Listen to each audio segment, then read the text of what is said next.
Hola, ¿qué tal, estimados hermanos y amigos que nos están viendo nuevamente a través de este canal Palabras de Vida? Y un saludo especial a nuestros hermanos que nos están sintonizando los días miércoles a las 6 de la tarde a través de la plataforma de Webex Meeting. En esta ocasión vamos a continuar con el tema anterior titulado Milagros, Señales y Prodigios. Acompáñenos. Pon tus ojos en Cristo, tan lleno de gracia y amor, y lo terrenal sin valor será a la luz del glorioso Señor. El Evangelio de San Juan en el capítulo 14 y el versículo 12 nos dice lo siguiente: de cierto os digo, el que en mí cree, las obras que yo hago, él las hará también, y aún mayores hará, porque yo voy al Padre. En la ocasión anterior iniciamos un recorrido por el libro de los Hechos para comprender un poco acerca del origen y el propósito de los milagros y de las señales, especialmente durante los inicios de la iglesia. Las obras milagrosas, los poderes sobrenaturales y los dones espirituales constituyeron una provisión generosa de parte de Dios para sus siervos, los pioneros de la fe cristiana. Estos dones fueron conferidos para complementar el trabajo evangelístico, es decir, para confirmar la palabra que predicaban.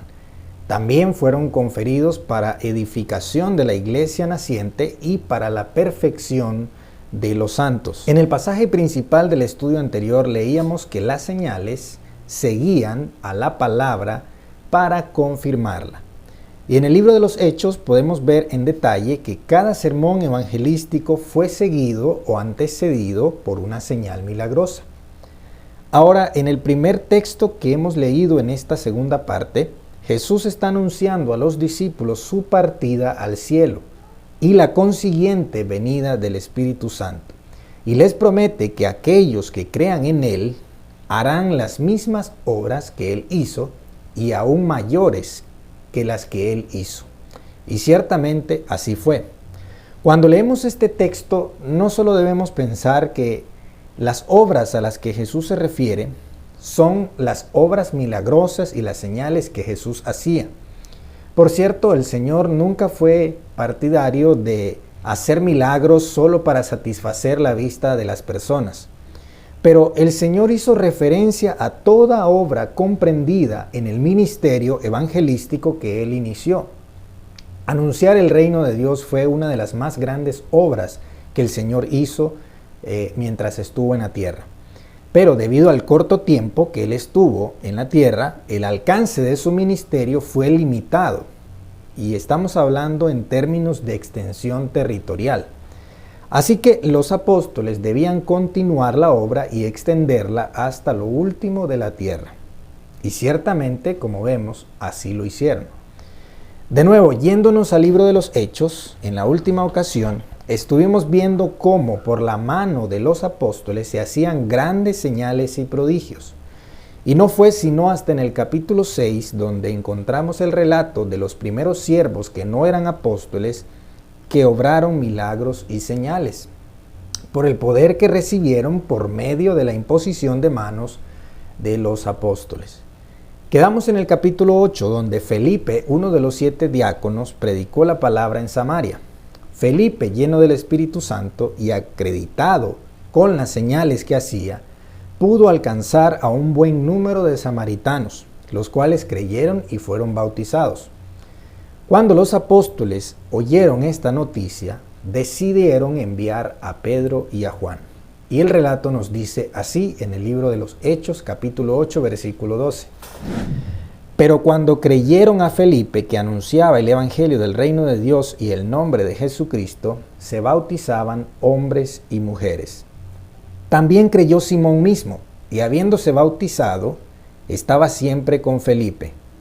Y viendo las señales y grandes milagros que se hacían, estaba atónito. Dice el 14, cuando los apóstoles que estaban en Jerusalén oyeron que Samaria había recibido la palabra de Dios, enviaron allá a Pedro y a Juan, los cuales, habiendo venido, oraron por ellos para que recibiesen el Espíritu Santo, porque aún no había descendido sobre ninguno de ellos, sino que solamente habían sido bautizados en el nombre de Jesús. Entonces les imponían las manos y recibían el Espíritu Santo. En este punto es necesario hacer un entre paréntesis. Aunque el relato de Lucas es muy claro, hay algunos que confunden los hechos aquí descritos. Los hechos narrados por Lucas siguen un orden que no debemos desatender. Primero, Felipe les predica el Evangelio del Reino de Dios y el nombre de Jesucristo, confirmando esa palabra con señales y prodigios, según el versículo 6. Segundo, los samaritanos oyeron la palabra, la creyeron, la obedecieron y fueron bautizados, según el versículo 12. Hasta este punto es importante reconocer lo siguiente. Ninguno de los convertidos hasta entonces había recibido algún don sobrenatural, pero por la enseñanza claramente descrita en muchos otros textos de la Escritura, podemos afirmar que el número de creyentes allí mencionados, cualquiera que haya sido, ya eran parte del reino de Dios al haber obedecido la palabra y al haber sido bautizados. Entonces, ¿en qué consistió la visita de los apóstoles a la nueva iglesia de Samaria? La visita de los apóstoles a las iglesias nacientes era para impartir dones espirituales para la confirmación de la fe de los discípulos. Algo similar escribió el apóstol Pablo en el libro de Romanos, en el capítulo 1, del versículo 10 en adelante, leemos lo siguiente: rogando que de alguna manera tenga al fin, por la voluntad de Dios, un próspero viaje para ir a vosotros, porque deseo veros para comunicaros algún don espiritual a fin de que seáis confirmados. Esto es para ser mutuamente confortados por la fe que nos es común a vosotros y a mí. Este era el mismo propósito que los apóstoles que estaban en Jerusalén tenían al enviar a Pedro y a Juan a Samaria. Y así fue que los apóstoles llegaron a Samaria y oraron por los hermanos allí reunidos y les impusieron las manos para que recibieran el Espíritu Santo. Así fue como les impartieron dones espirituales. Otra cosa también que nos queda clara, gracias a este relato, es que ninguno de los creyentes que habían sido bautizados por Felipe había recibido algún don espiritual inmediatamente después de su bautismo, sino hasta que los apóstoles oraron por ellos y les impusieron las manos. ¿Esto significa que entonces estos creyentes de Samaria no habían sido verdaderamente salvos? Por supuesto que no. Estos creyentes fueron salvos desde el momento en que obedecieron y fueron bautizados, cuando obedecieron la predicación y la palabra que les habló Felipe. Entonces, ¿qué quieren decir las palabras de Lucas en el versículo 16? Donde dice que ellos aún no habían recibido el Espíritu Santo porque solo habían sido bautizados en el nombre de Jesús. Lo que el escritor nos está resaltando es que ninguno de los creyentes había recibido algún don sobrenatural, solamente habían sido bautizados en el nombre de Jesús, en el bautismo de la Gran Comisión, lo cual es suficiente para la salvación, pero ninguno había recibido dones sobrenaturales porque Felipe, que les había predicado y quien también podía obrar milagros y señales, pero no tenía la facultad para conferir dones espirituales a otras personas. Tal autoridad solamente la poseía un apóstol de Cristo. Entonces Pedro, esto se lo aclaró muy bien a Simón cuando le dijo: tú no tienes parte ni suerte en este asunto. Simón, uno de los oyentes y creyentes que escucharon a Felipe, estaba fascinado con las señales y milagros que Felipe hacía. Y al ver que por la mano de los apóstoles estos dones podían ser conferidos, entonces Simón también quiso ser partícipe y les ofreció dinero a los apóstoles para poder obtener este poder y esta autoridad. Pero fue reprendido fuertemente por el apóstol Pedro al confundir las cosas espirituales con cosas terrenales. A partir de aquí es cuando vemos que los diferentes miembros de las iglesias comienzan a recibir dones espirituales para ser confirmados y edificados. Ante el incremento exponencial del número de discípulos y de la incontenible propagación del Evangelio, las iglesias debían ser confirmadas por los apóstoles, quienes en sus constantes visitas les impartían dones y nombraban ancianos, diáconos, pastores y maestros. Otro caso bien conocido ocurrió en el libro de los Hechos, en la ciudad de Éfeso, en el capítulo 19 del libro de los Hechos, donde Pablo encontró a un grupo como de 12 discípulos que no habían recibido el Espíritu Santo, pero en esta ocasión la gran diferencia que tenían estos discípulos es que ellos no habían sido bautizados en el nombre del Señor Jesús, es decir, en el bautismo de la Gran Comisión, sino en el bautismo de Juan. Pero una vez que Pablo les explicó más claramente el Evangelio, ellos fueron bautizados en el bautismo que Jesús ordenó. Y enseguida, Pablo, un apóstol de Cristo, les impuso las manos y estos recibieron el Espíritu Santo. Es decir, dones espirituales para la confirmación y para la edificación de la iglesia. Porque de inmediato vemos que estos empezaron a profetizar y a hablar en lenguas. Dos de los dones sobrenaturales, de los dones espirituales mencionados en la carta de Pablo a los Corintios. Así que este siempre fue el propósito de las señales y de los prodigios desarrollados por los diferentes hombres escogidos por Dios para esta tarea. De ello nos escribe el apóstol Pablo lo siguiente. En Efesios capítulo 4 versículo 8 dice, por lo cual dice, subiendo a lo alto, llevó cautiva la cautividad y dio dones a los hombres.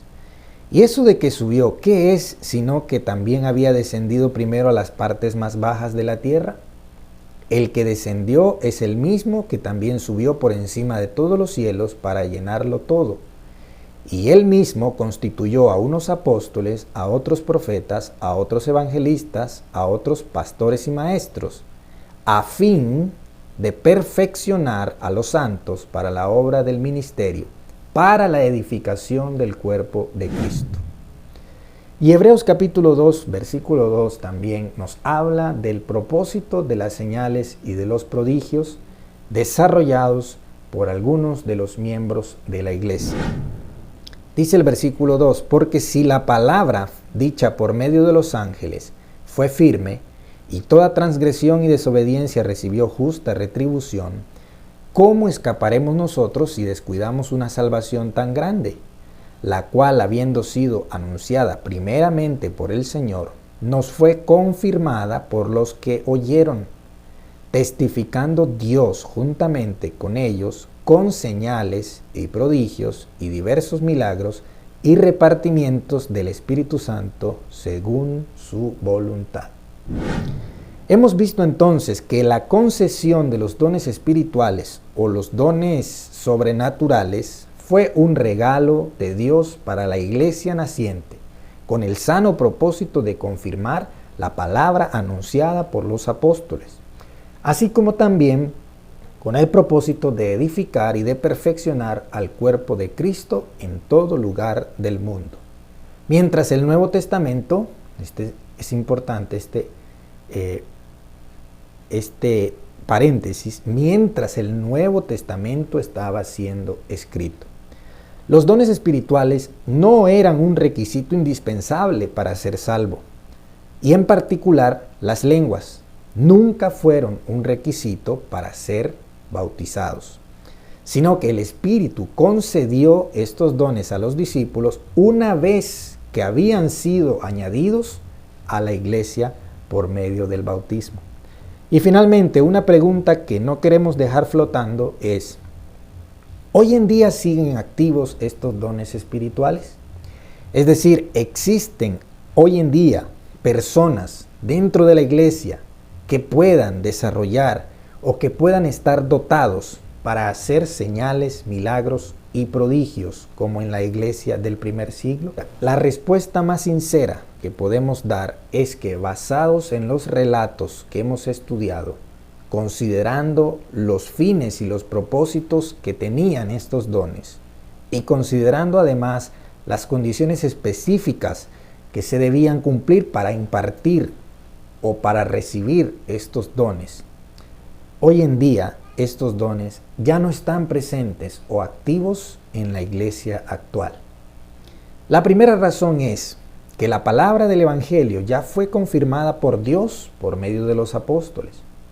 Ya Dios firmó y selló esta palabra escrita. Ya no es necesario que sea confirmada de nuevo.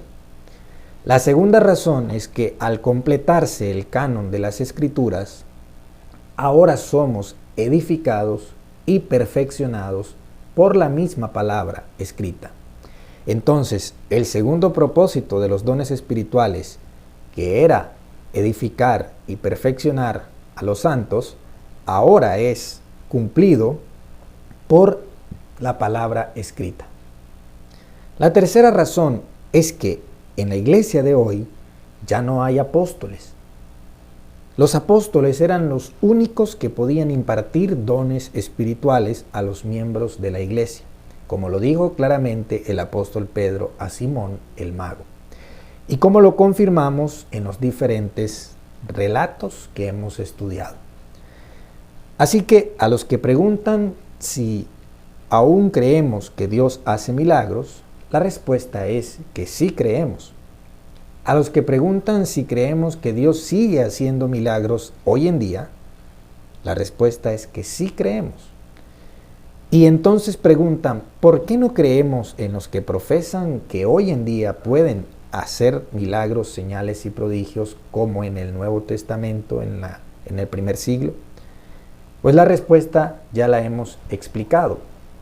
Las razones obvias de la concesión de los dones espirituales por parte del Espíritu Santo a la iglesia del primer siglo tenían sus propósitos bien fundados, como ya lo hemos visto.